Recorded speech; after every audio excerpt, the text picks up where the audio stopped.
Hi, everybody, and a very warm welcome to Cultural Communication Confidence with me, Victoria Reynoldson. And I'm really excited to be doing a new series all about leadership and leaders in business today. And I'm really excited to be welcoming to the show Aurélie Marais. So, hello, Aurélie. Hi, Victoria. Nice to be with you. Thank you. Well, thank you for very much for taking the time to be here today to have this conversation, which I think will be genuinely very interesting and very inspiring to our listeners as well. So, we're talking about leadership and understanding your journey towards leadership. So, I think it's really worthwhile taking a step back and asking you, what does that being a leader mean to you? What is leadership about for you personally? Good question. Wide question. I think the first thing for me is that being a leader is not about your hierarchical status. And people sometimes can mix the fact that you have the senior leadership team, but you can really have leadership of course, in your job, but also in your life, in your personal life. And everyone, I really believe everyone can be a leader. For me, leadership is not about what you are, but what you do. And it starts with your ability to envision something in the future that sometimes others don't see, and to articulate it in a way that you will engage other people with you to take them in your journey and to make this desired future happening collectively. So of course, I think we can have some personal predisposition for leadership, and it's more about having an open-minded mindset, being inclusive, being driven, and probably also being clear on what we care about and what we wish for the world or for our organization, whatever it is. But for me, again, it's really about it's almost like a muscle that you will develop and you will grow, and it's a lifetime journey. Wow, there's so much in that answer. I love it. And I think, something that really struck me is what you said is it's not who you are, it's what you do. So it's not a status, but it's actually your behaviors and your actions that show that you are a leader. And I find that really interesting because for some people, they see it as a status that they're aiming for, a goal that they're trying to get to be. But I love that way that you think about it in this way, because it also sounds like, from what you're saying, it's a mindset as well, right? Completely. And when we say it's what you do, for me, it's easy just to talk the talk, as we say, but a real leader will lead by example and will talk the talk, walk the walk, sorry. It's the other way around. And I don't remember exactly who said that, but I heard sometimes there is only three ways to be a good leader: by example, and by example. And I think you have to be quite a complete individual to be a real leader, because you have again to have this vision, because it all starts in your ability to uh, project yourself or project an organization or in the future. But then you have also to have the ability to engage others, and then you have the ability to deliver. And it's a wide set of behaviors. And back to the leading by example, it's nothing if you just declare the vision, but do not empower others to make it happen together. So maybe when I speak about that, it's more about leadership in an organization, because it's also a personal journey, as everyone developing its leadership. But I really, yes, see that has a journey, either individual or collective. Yeah, I like the idea that it's a personal journey, like we all have our own paths to leadership. So could you tell us a bit about your own path, about how you kind of move through that to become the leader that you are today? How did you kind of achieve that? Okay,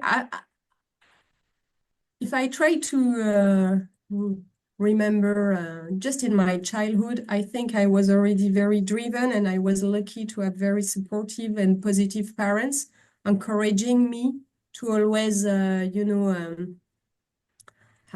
challenge myself to go further. And I think it was yes, a critical driver for me. But then, of course, it really accelerated uh, during my career, over my career. Um, and it's also about probably the first leaders I met when I was a young employee. And I really found, I remember there is one specific manager who was a great leader, who really shaped, I think, the professional I've become since then. Um, I think what he really taught me is to always focus on what has the most value to the organization I work for, and to strategically position our function, and therefore position strategically myself. He also pushed me every time to go out of my comfort zone, offering me opportunities for new challenges, even before I was, looking for these opportunities. And he taught me also, he was very inclusive and collaborative, and bringing some techniques and tools to facilitate effective conversation. And so I embraced that, and I took it for myself, and I continued to develop it. And this guy was also, as you can see, he played an important role, and we are still friends, and he's still kind of a mentor for me. We met maybe once or twice a year. And I think he was also at some point uh, he saw my potential more than I was able to do it myself at that time. And he had even almost more confidence in myself than I did. And he did everything to put me in the spotlight. And then when he moved up, he said, I think she should take over. So it was the beginning of the acceleration of my career. And of course, I've been lucky, and I've worked with great leaders all over my career, and still today. And what I try to keep from every of them, because for each of them has contributed in their own way to my growth, because I picked, as a leader, I mean, as I picked up what resonated the most in their own leadership style to build my own, because you can't be, there is no one type of leadership. You have to, again, it starts with what you care about, what matters to you, what resonates personally to you. So it's a blend of things, and but then you can pick up things from others, practice, and see if it's relevant for you or not. It's a Wow. long. Long That's answer it's to a a really short question, sorry. well, there is a lot in there. And I love the way, if I just unpack it, it sounds like so mentoring was very key to you for your journey. And I really like that idea that you said there, which was, he saw something in you, sometimes even before you saw it in yourself. So having that person to hold the mirror, to be able to reflect it to you and show you that actually you are capable, that, even if it wasn't comfortable, you stretching you and giving you those opportunities to move forward. So that I find very interesting. And I'm sure our listeners will do that idea of how important and critical mentorship is to you. I really like that. But I also kind of hear as well the other very interesting concept you pulled out there, which is there's no one way of doing leadership. Actually, it's about finding your way. Yes, learning from others and trying things out, but not copying somebody else, but finding your own way. Is that how I interpret what you said? Completely, completely. And back to the mentorship and seeing potential in others. This role model also, I was very fortunate to cross this manager at the very beginning of my career. And I always tried since then to pay back Mm. and to do the same thing for other people. And it's funny because this morning I was speaking with one of my colleague, deputy team member, speaking about someone I recruited a long time ago. And when I recruited her, I saw her potential, but she was in a kind of a down period. She was not, very self-confident at that time.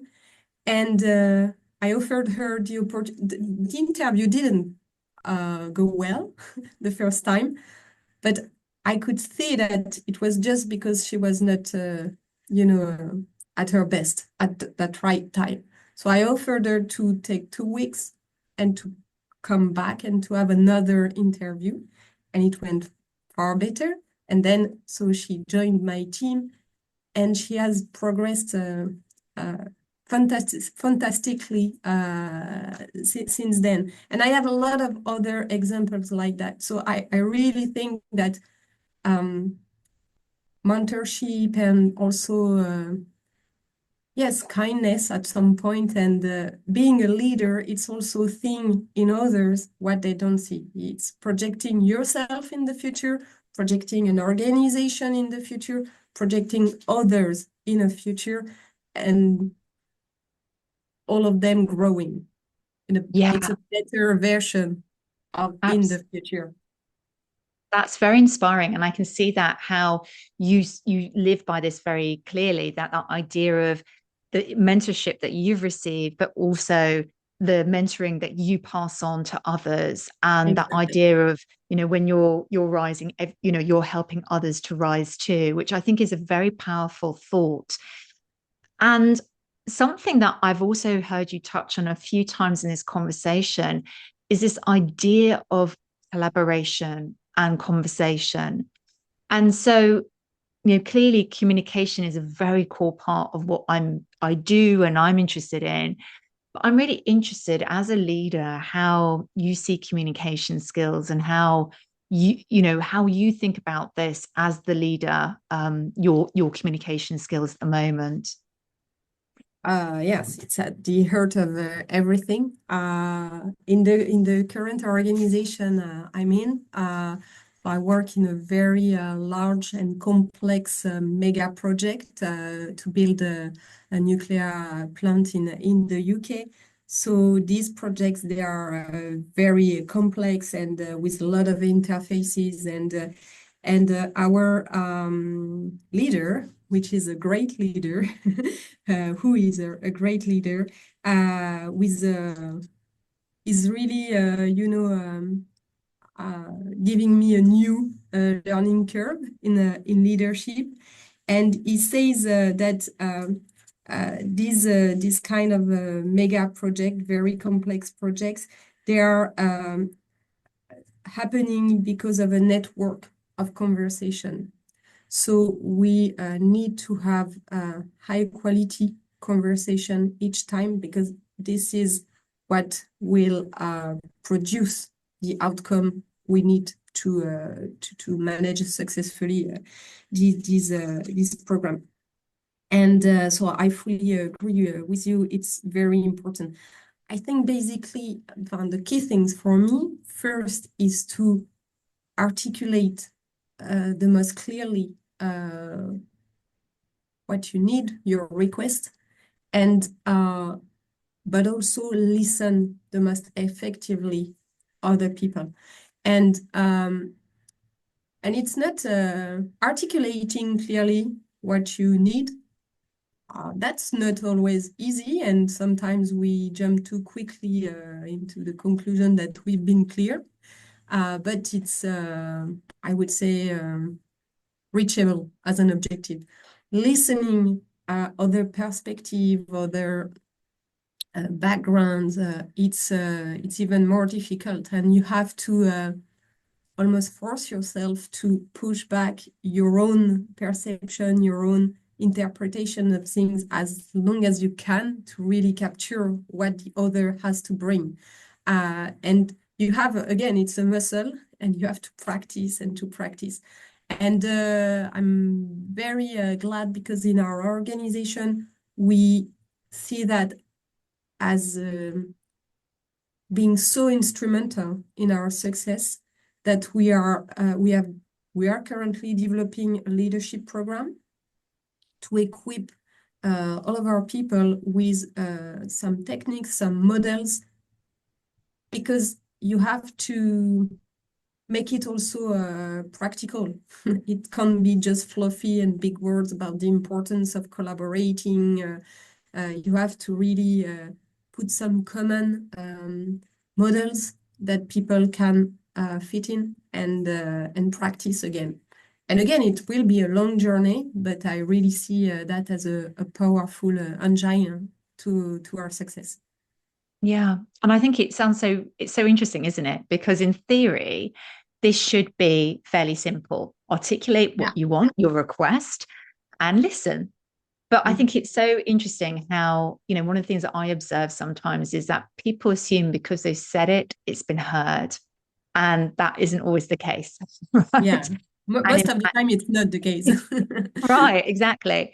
And particularly if you're working in very virtual or sort of network sort of environment, particularly with people you're not meeting day to day, but also, fascinatingly, the effort it takes to listen, the effort it takes to really intentionally put aside the mental baggage that's going on, or the Yeah. emotional sometimes Mhm. baggage that's going on.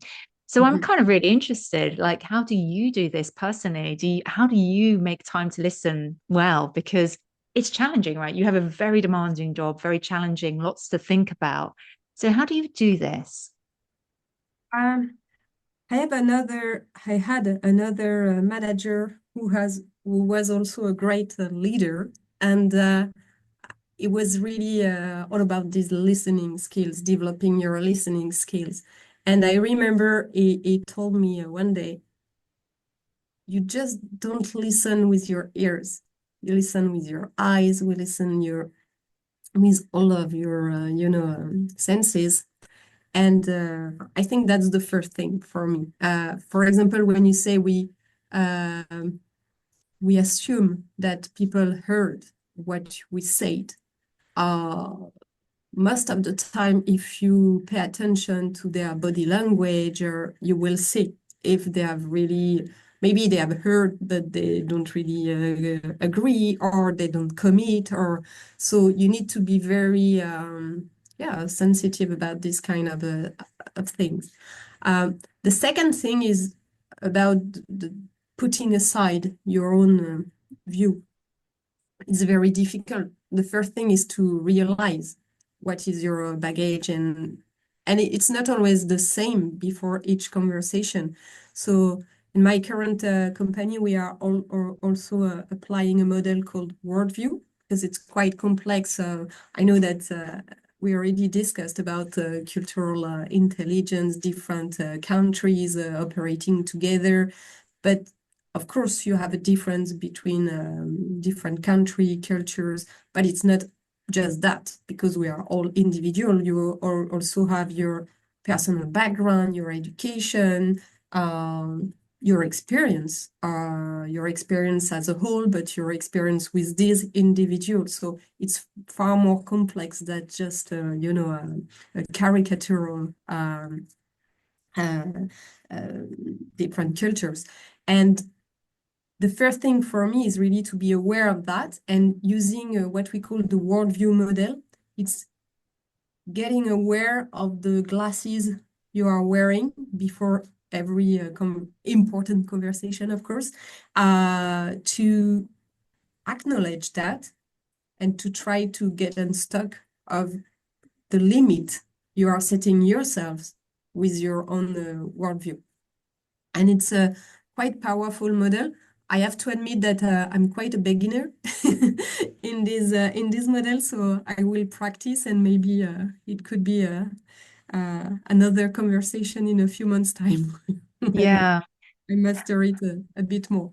But I love, I mean, it's a model which is really powerful. It's one that I'm also familiar with, and that idea that sometimes we think we're being so neutral, and yet we're not. We're always coming with a perspective on that conversation, Yeah. assumptions, biases, even about what's going on or what this person, what's driving or motivating somebody's approach, communication, behaviors. But I think, I love how you thought about this. And I think that idea of something I very much, think of as well, like not just listening with your ears, but really sensing what's going on and what's not being said. I think that's very wise words, obviously, from a previous manager.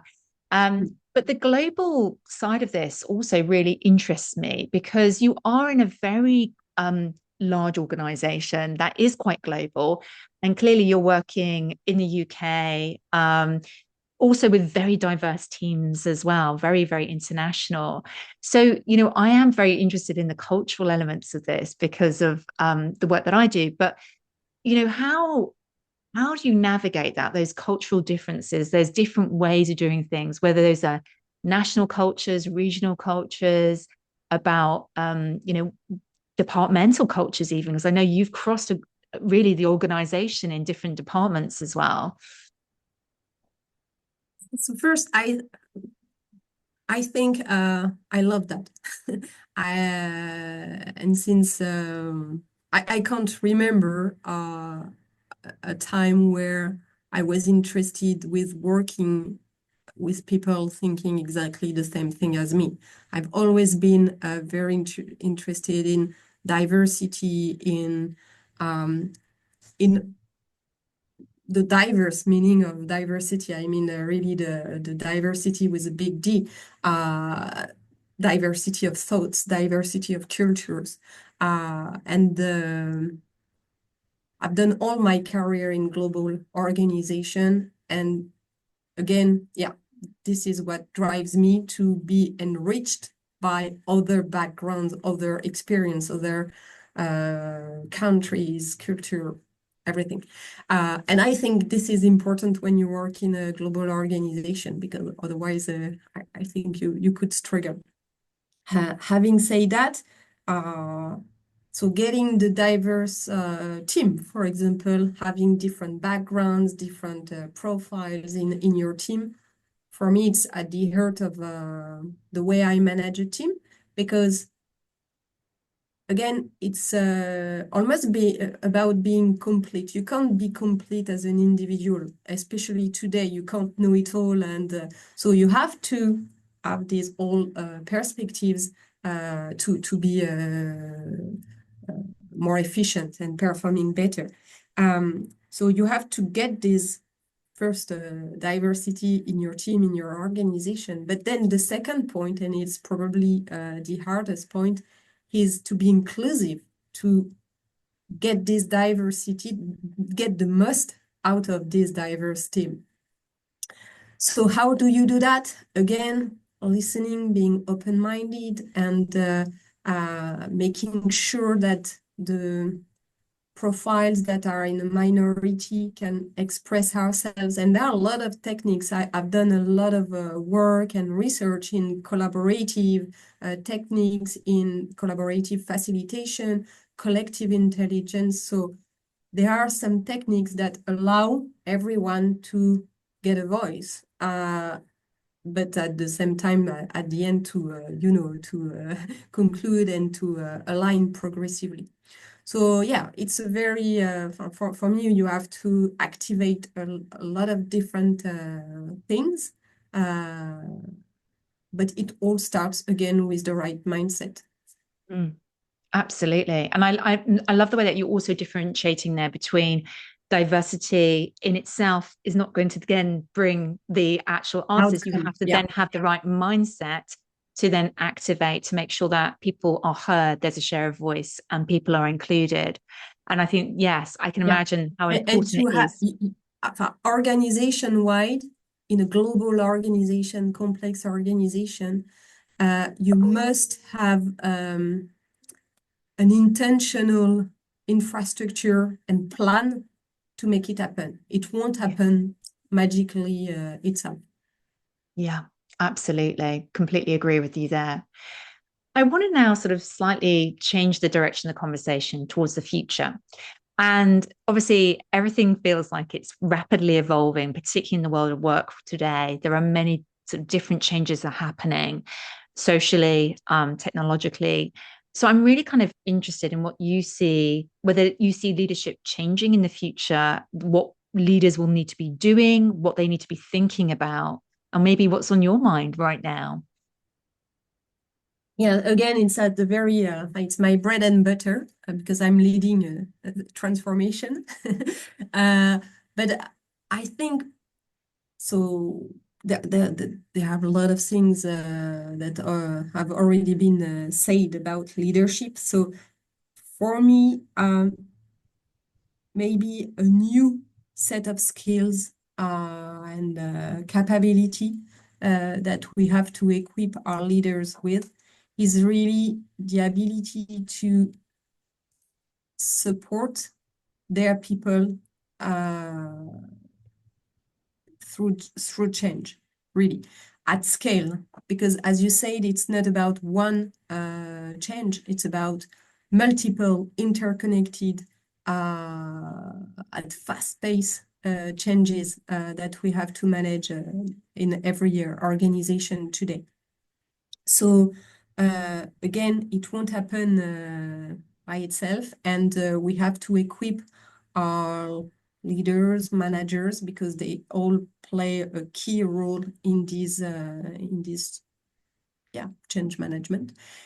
So there are some techniques at enterprise level, but we also need to develop these the right behaviors and the right skills in our leaders. Yeah. I think I'm repeating myself here, but Yeah, no, but it makes a lot of sense. I think change is the constant, but the pace of change is accelerating and the complexity of change is becoming more fragmented, maybe as well. So, are there any, like, if I just ask you, any very specific skills or any behaviors that you think actually leaders need to lean into more in the future? Is there anything particular that you think is evolving? the first thing they have to play a conscious role in selecting the and being very selective in the transformation they want to launch at some point of time. You can't bombard people with change everywhere so it all comes back to the strategy and to say, okay, we are going to focus on this, and we know that it will impact these populations. So if we see that we have three major changes that will impact always the same population, it's too much. We can decide that we launch. It's about, here again, we are in okay, we see what we want in the future, but how do we engage people if we saturate them with too many changes at the same time? So this is the first thing is prioritizing, and it's not easy. And the second thing for me is back to the leadership is really the sponsorship. Uh, we say that we are going to focus on that. Okay, but let's lead by example and let's be a visible sponsor on these priorities. And the third thing is allocating some resources, money, teams to support people through the adoption of the changes we have decided. And at this point only, you deliver the vision you have you have defined. And at this time only, when people have adopted the way you want to work in the future, then you can really have the outcome.